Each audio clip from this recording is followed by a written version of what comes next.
Bonjour et bienvenue, voici notre tour d'horizon économique, géopolitique et boursier. Nous sommes le mercredi 29 janvier pour comprendre comment tourne la planète finance et lorsqu'elle va tourner autour de la Fed. C'est sur la bourse au quotidien et nulle part ailleurs. Et l'épisode du jour s'intitulera La Fed, elle met le paquet ou elle nous fait la totale? Oui, c'est la question que les marchés se posent pour cette première réunion de l'année 2020. La Fed qui injecte en mode sauf qui peut depuis le 16 septembre dernier, on sait tous pourquoi, gel de l'interbancaire, risque de krach obligataire imminent.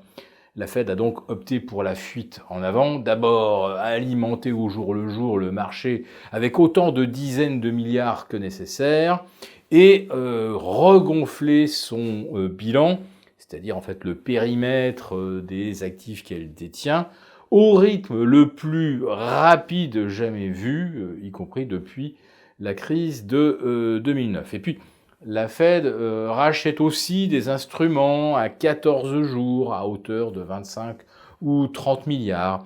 Elle devrait aller comme ça jusqu'au mois de février. Ira-t-elle plus loin? Et les interventions sur le repos, est-ce que la situation se normalise ou est-ce qu'elle continue d'injecter? Ou si elle prétend que la situation se normalise, est-ce qu'en fait elle n'est pas en train d'alimenter en liquidité directement les hedge funds, sans quoi le système se désintégrerait? Autrement dit, les choses se normaliseraient tout simplement par le fait que l'on rendrait permanent le sauvetage des hedge funds. Voilà. Bon. Et quant au gonflement du bilan de la Fed, où se situe la limite théorique? Aux 4500 milliards de dollars qui avait été atteint fin 2014? Ou est-ce qu'on peut aller, pourquoi pas, à 10 000 milliards de dollars? Après tout, ça ne représenterait que 40% du PIB des États-Unis. Et notre BCE, elle, a déjà un bilan équivalent à 40% du PIB de la zone euro. Et ne parlons pas de la Banque centrale du Japon, qui, elle, est déjà au-delà et très au-delà des 100% de PIB. Mais bon, c'est un choix.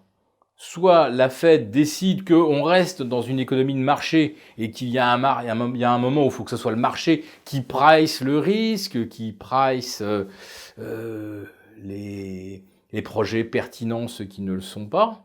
Ou alors on décide que on est dans une économie totalement administrée, à la soviétique.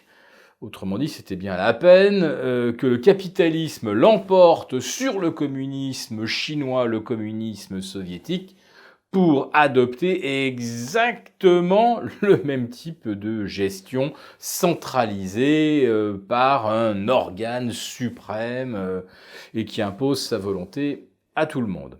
En tout cas, même si on n'attend aucune décision de la Fed aujourd'hui, on va quand même regarder dans le détail d'abord son diagnostic économique pour 2020, et puis la façon dont elle pense orchestrer sa politique monétaire.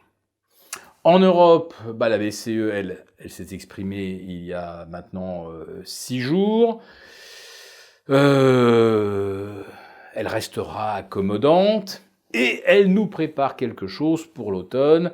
Elle va réfléchir à réévaluer ses missions. Bon, ce qu'on comprend un petit peu entre les lignes, c'est que la BCE veut participer à l'effort de verdissement de nos économies. Et ça, pour la transition énergétique, pour toutes les transformations nécessaires, ça va coûter beaucoup d'argent. Il va donc falloir beaucoup d'argent.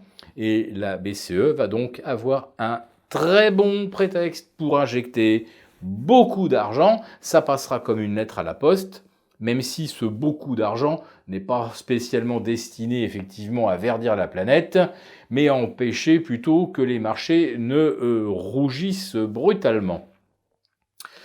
Un petit mot maintenant du pétrole que l'on retrouve tout proche de ces planchers du début du mois d'octobre. La correction n'est peut-être pas terminée. Si jamais la Chine annonce de nouvelles mesures de précaution, de nouvelles mesures de confinement, fermeture de zones industrielles, eh bien, on pourrait continuer de voir de baisser l'or noir. Je pense qu'on va atteindre des niveaux très très intéressants pour racheter soit des valeurs pétrolières, soit pourquoi pas des ETF pétroliers, mais ne nous précipitons pas. Je pense qu'il reste encore un tout petit peu de marge à la baisse. Et si jamais on pousse la logique à son terme, si vraiment le pétrole baisse, eh bien c'est qu'on anticipe un ralentissement économique. Et ça ne sera pas bon pour les actions. Autrement dit, profitez des rebonds pour vous alléger. Si cette vidéo vous a plu, n'hésitez pas à nous mettre un pouce. Et pour ceux qui souhaitent participer à nos lives, et notamment celui de demain jeudi à 11h30, eh bien n'hésitez pas à vous abonner à notre lettre confidentielle, la lettre confidentielle de Philippe Béchade et Gilles Leclerc. Et c'est aujourd'hui, je crois, la seule lettre vraiment interactive sur le marché.